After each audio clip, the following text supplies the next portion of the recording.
ಎಲ್ರಿಗೂ ನಮಸ್ಕಾರ. ಇವತ್ತು ನಾನು ಮ್ಯಾಕ್ರೋನಿ ಪಾಸ್ತಾವನ್ನು ಮಾಡೋದನ್ನ ತೋರಿಸ್ತಾ ಇದ್ದೀನಿ. ಚೀಸ್ ಮತ್ತೆ ಹಾಲನ್ನ ಬಳಸಿ ಮಾಡುವಂತ ಇದು ತುಂಬಾನೇ ಟೇಸ್ಟಿ ಆಗಿರುತ್ತೆ. ಅನೇಕ ರೀತಿಯಿಂದ ಈ ಒಂದು ಪಾಸ್ತಾವನ್ನ ಮಾಡಬಹುದು. ಇವತ್ತು ನಾನು ಈ ಒಂದು ರೀತಿಯಲ್ಲಿ ತೋರಿಸ್ಕೊಡ್ತಾ ಇದ್ದೀನಿ. ಬನ್ನಿ ಹಾಗಾದ್ರೆ ಹೇಗೆ ಮಾಡೋದು ಅಂತ ನೋಡೋಣ. ಮೊದಲಿಗೆ ನಾನಿಲ್ಲಿ ಒಂದು ಬಾಣಲೆಗೆ ಸ್ವಲ್ಪ ಬೆಣ್ಣೆಯನ್ನು ಕರಗಿಸಿ ತಗೊಳ್ತಾ ಇದ್ದೀನಿ. ನಿಮ್ಮ ಹತ್ರ ಬೆಣ್ಣೆ ಇಲ್ಲ ಅಂದರೆ ತುಪ್ಪ ಕೂಡ ಹಾಕ್ಬೋದು, ಅಥವಾ ಆಲಿವ್ ಆಯಿಲ್ ಅಥವಾ ಯಾವುದೇ ಎಣ್ಣೆಯನ್ನು ಕೂಡ ಬಳಸ್ಬೋದು. ಬೆಣ್ಣೆ ಸ್ವಲ್ಪ ಕಾದ್ಮೇಲೆ ಸುಮಾರು 1 ಟೇಬಲ್ ಸ್ಪೂನ್ ಆಗುವಷ್ಟು ಮೈದಾವನ್ನ ಹಾಕಿ ಅದನ್ನ ಚೆನ್ನಾಗಿ ಫ್ರೈ ಮಾಡ್ಕೊಳ್ತಾ ಇದ್ದೀನಿ. ಯಾವುದೇ ಲಂಪ್ಸ್ ಇಲ್ಲದೆ ಇರೋ ಹಾಗೆ ಚೆನ್ನಾಗಿ ಅದನ್ನ ತೊಳಸೋಣ.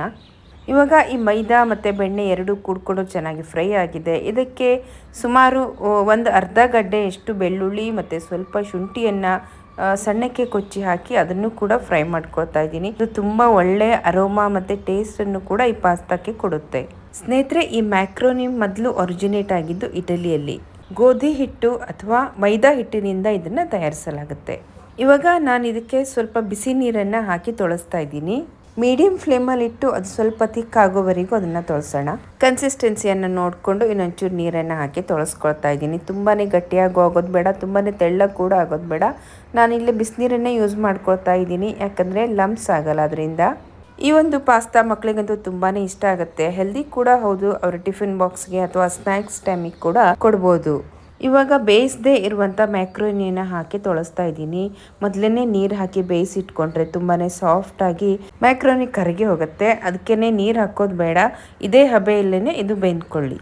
ಯಾವುದಾದ್ರೂ ಒಂದು ಮುಚ್ಚಳ ಮುಚ್ಚಿಟ್ಟು ಬೇಯಿಸಿದ್ರೂ ಪರವಾಗಿಲ್ಲ, ಅಥವಾ ಈ ರೀತಿ ತೊಳಸ್ತಾ ಇದ್ದರೆ ತಳ ಹಿಡಿಯೋದಿಲ್ಲ. ಇವಾಗ ಇದಕ್ಕೆ 1-2 ಅಥವಾ ನಮಗೆ ಯಾವ ಕನ್ಸಿಸ್ಟೆನ್ಸಿ ಬೇಕು ಅಂತ ನೋಡಿಕೊಂಡು ಉಗುರು ಬೆಚ್ಚಗೆ ಅಥವಾ ಸ್ವಲ್ಪ ಬಿಸಿಯಾಗಿರೋ ಹಾಲನ್ನು ಹಾಕಿ ಚೆನ್ನಾಗಿ ತೊಳಸ್ತಾ ಇದ್ದೀನಿ. ಹಾಗೆ ಇದನ್ನು ಮುಚ್ಚಳ ಮುಚ್ಚಿ ಸ್ವಲ್ಪ ಹೊತ್ತು ಬೇಯಿಸೋಕ್ಕೆ ಇಡೋಣ. ಆಗಾಗ ತಳ ಹಿಡಿದೇ ಇರೋ ಹಾಗೆ ಚೆಕ್ ಮಾಡ್ತಾ ಇರಬೇಕು. ಸ್ನೇಹಿತರೆ, ಮ್ಯಾಕ್ರೋನಿ ಚೆನ್ನಾಗಿ ಬೆಂದಿದೆಯೋ ಇಲ್ವೋ ಅಂತ ನೋಡೋದಕ್ಕೆ ನಾನು ಈ ರೀತಿ ಚಾಕುದಲ್ಲಿ ನೋಡಿ ಟೆಸ್ಟ್ ಮಾಡ್ಕೊಳ್ತಾ ಇದ್ದೀನಿ. ಅದು ಬ್ರೇಕ್ ಆದರೆ ಬೆಂದಿದೆ ಅಂತ ಅರ್ಥ.